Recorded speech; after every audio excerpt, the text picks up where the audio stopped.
মোবাইলৰ বেটেৰীটো সাৱধানেৰে খুলি ল'ম। তো প্ৰত্যেকটো বেটেৰীত এই যিটো কম্পনেণ্ট দেখিছে কিউ লিখা আছে, তো এই কম্পনেণ্টটো বেয়া হোৱাৰ লগে লগে এই প্ৰব্লেমটোৱে দেখা দিয়ে। তো গাইজ, মোৰ হাতত আজি এটা মোবাইল আহিছে ৰিপেয়াৰিং কৰিবৰ কাৰণে। এইটো হৈছে মডেল Redmi 9C। আৰু এই মোবাইলটোৰ এটাই প্ৰব্লেম হৈছে চাৰ্জত লগাই চলাই থাকিব পাৰি। যদি চাৰ্জৰ পৰা এৰুৱাই দিয়া হয় তেনেহ'লে মোবাইলটো লগে লগে অফ হৈ যায়।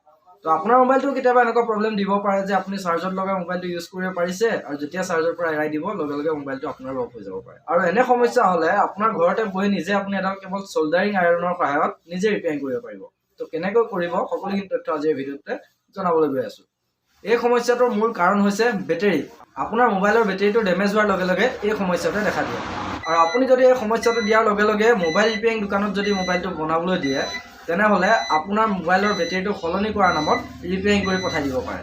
তো এনে কৰিলে আপুনি কি কৰিব? চিম্পল কথা, পুৰণা বেটেৰীটো আপুনি খুজি লৈ আহিব।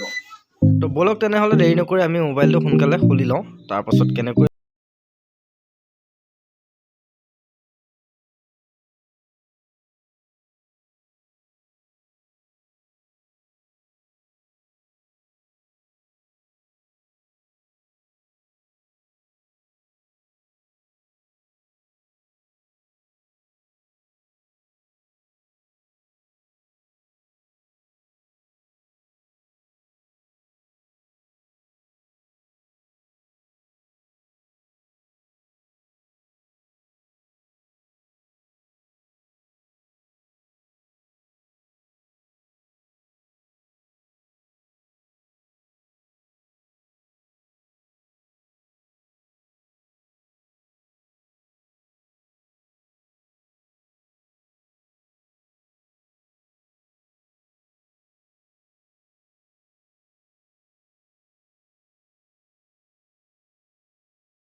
কৰিব আৰু ভিডিঅ'টো লাইক কৰি কমেণ্ট কৰিবলৈ নাপাহৰিব।